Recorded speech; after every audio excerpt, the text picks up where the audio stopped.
Une notion essentielle dans les espaces vectoriels, c'est la notion de vecteur qui est combinaison linéaire. On va d'abord définir dans le cas de deux vecteurs, et puis ensuite dans le cas de plusieurs vecteurs. En définition, on prend U égale à N, V égale B1, Bn, appartenant à R puissance N.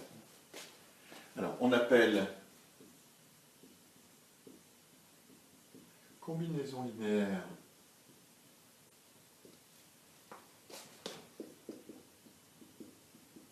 de U et V tout vecteur de la forme alpha U plus bêta V avec alpha et bêta appartenant à R. Donc alpha U plus bêta V, je vous rappelle, c'est le vecteur alpha 1 plus bêta Bn, alpha AN plus bêta Bn.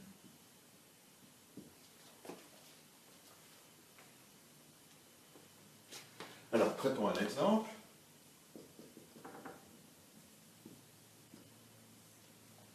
Dans R2, tout vecteur s'écrit de manière unique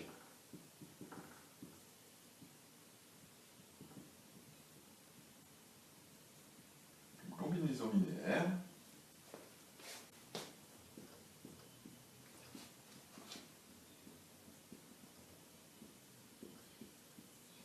de E1 égale 1, 0 et de E2 égale 0, 1. Alors, démonstration, c'est pas difficile, si on regarde alpha E1 plus bêta E2, c'est alpha 0 plus 0 bêta.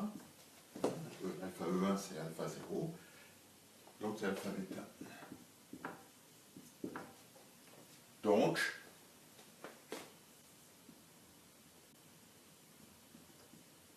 si X est de la forme AB, on voit immédiatement que X est de la forme alpha E1 plus bêta E2 équivaut à alpha égale A, bêta égale B, donc on voit que le couple alpha-bêta existe et est unique.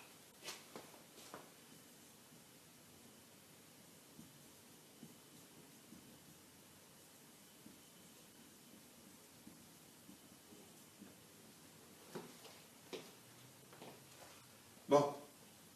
Par contre, un contre-exemple, évidemment,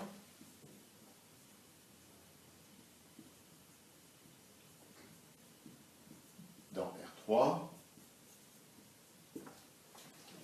par exemple, le vecteur 0, 0, 1 n'est pas combinaison linéaire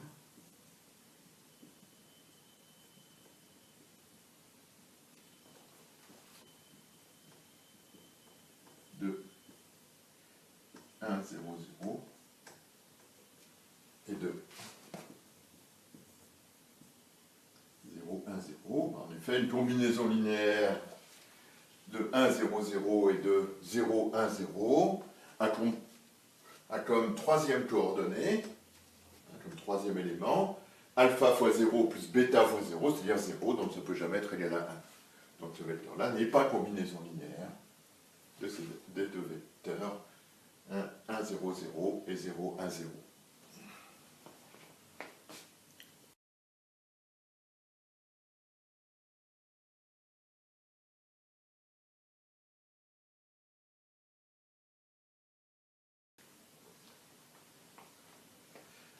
Alors on va étendre ces combinaisons linéaires. Pour le moment on a parlé de combinaison linéaire de deux vecteurs, maintenant on va parler de combinaison linéaire de P vecteurs de Rn.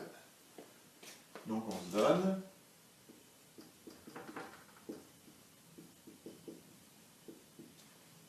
U1 UP appartenant à Rn. Bon, si on veut écrire la coordonnée, là on tombe sur une difficulté. Hein, si on veut les écrire comme étant réelles, on a besoin de deux indices. Un qui va distinguer dans quel UI il appartient, et puis ensuite hein, un deuxième indice qui va dire bah, il est dans Rn, donc il faut savoir hein, son rang, les rangs de l'élément dans Rn. Alors on va poser que U1 c'est égal à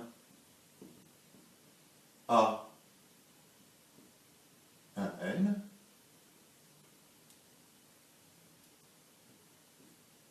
etc. jusqu'à UP c'est égal à AP1 AP1. Autrement dit, le premier indice hein, qui est là indique dans quel UI on se trouve, et le deuxième indice indique le rang de l'élément dans le UI. Alors chaque fois, vous voyez, on est obligé de deux indices, alors c'est un petit peu compliqué, mais en fait avec un peu d'habitude, hein, on s'y retrouve assez facilement. On peut écrire encore que UI,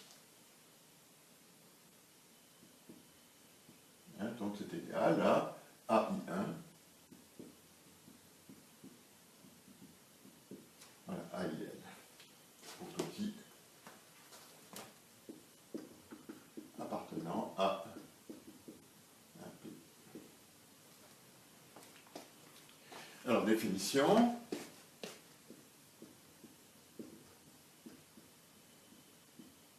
On appelle combinaison linéaire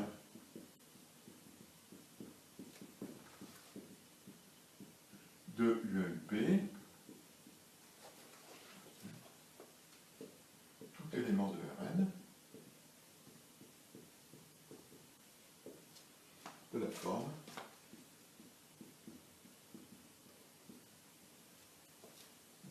lambda 1 U1 plus lambda PUP avec lambda et lambda P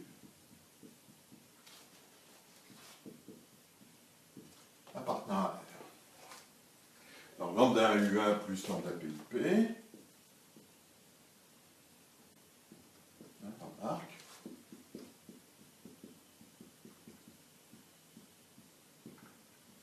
donc c'est égal à lambda 1 à 1, 1, etc. plus lambda P à P1.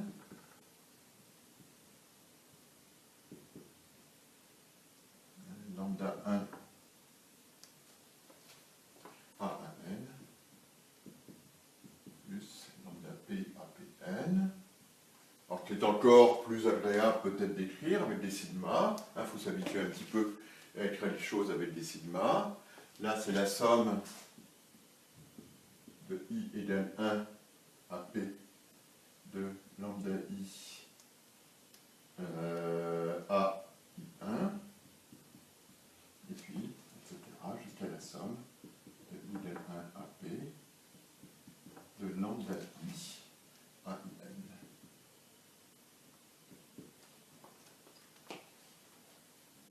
Voilà. Alors, traitons un exemple similaire à celui de en dimension 2. Un exemple. Et bien dans Rn, tout élément s'écrit de manière unique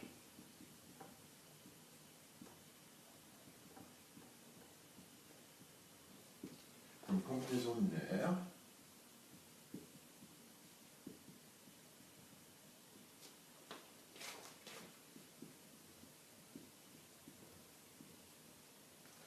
de E1 qui est le vecteur 1, 0, etc., 0,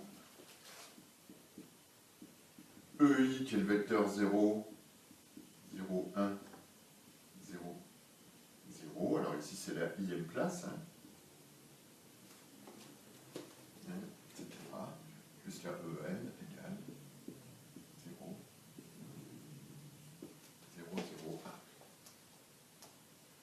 Alors démonstration, il suffit de remarquer que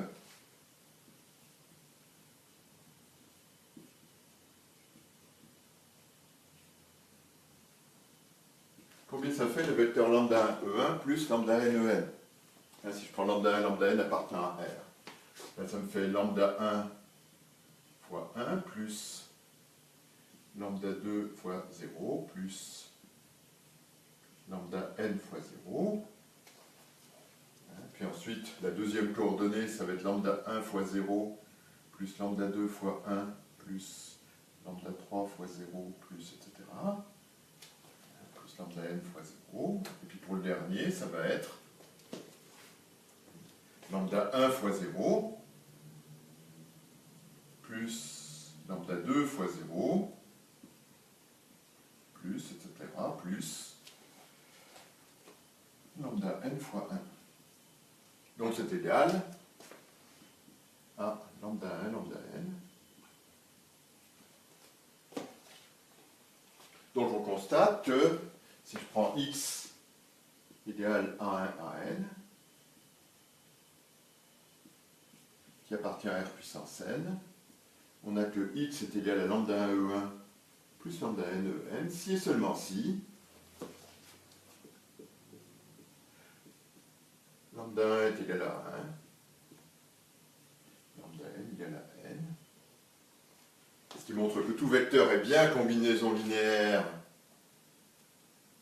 de E1, En, et que cette écriture est unique, puisqu'on sait calculer lambda 1, lambda n.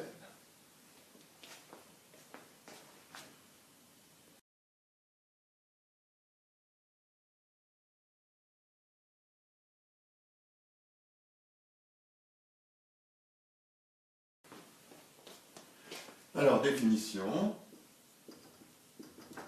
on dit que E1, En, la famille E1, En, des vecteurs qu'on vient de définir, est la base naturelle, ou plutôt la base canonique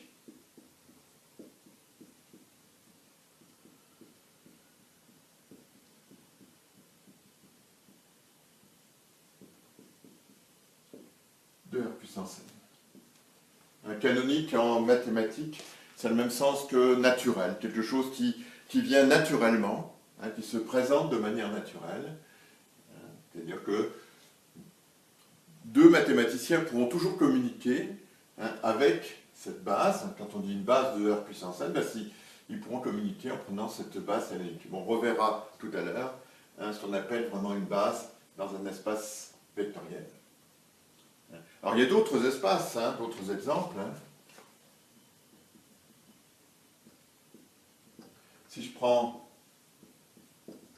R2 crochet X, qui est l'ensemble des polynômes P appartenant à R crochet X qui sont de degré inférieur ou égal à 2, cet ensemble de polynômes, c'est-à-dire les polynômes de la forme P égale A0 plus A1x plus A2x2, et bien on constate immédiatement que alors, je vous rappelle qu'on a la multiplication par un scalaire, on a une addition qui en font un espace vectoriel sur R. Alors 1, x et x2 est la base canonique de R2 crochet x. C'est une base. Tout vecteur va s'écrire effectivement sous la forme A0 plus A1x plus A2x2, on l'a écrit ici.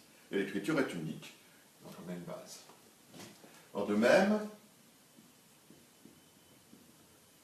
si je considère M de 2R, je vous rappelle, c'est l'ensemble des tableaux de nombres réels, 2, 2. Donc c'est l'ensemble des tableaux de la forme ABCD, tel que ABCD appartient à R. Et à ce moment-là, on a une base canonique. 1, 0, 0, 0, 1, 0, 0, 0, 0, 1, 0, 0, 0, 0, 1. Voilà, ça considère ces quatre vecteurs, ces quatre matrices qui sont là.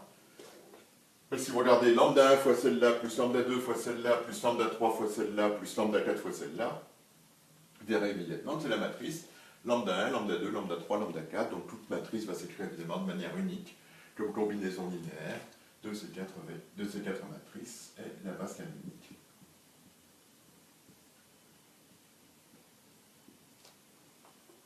De M de 2R.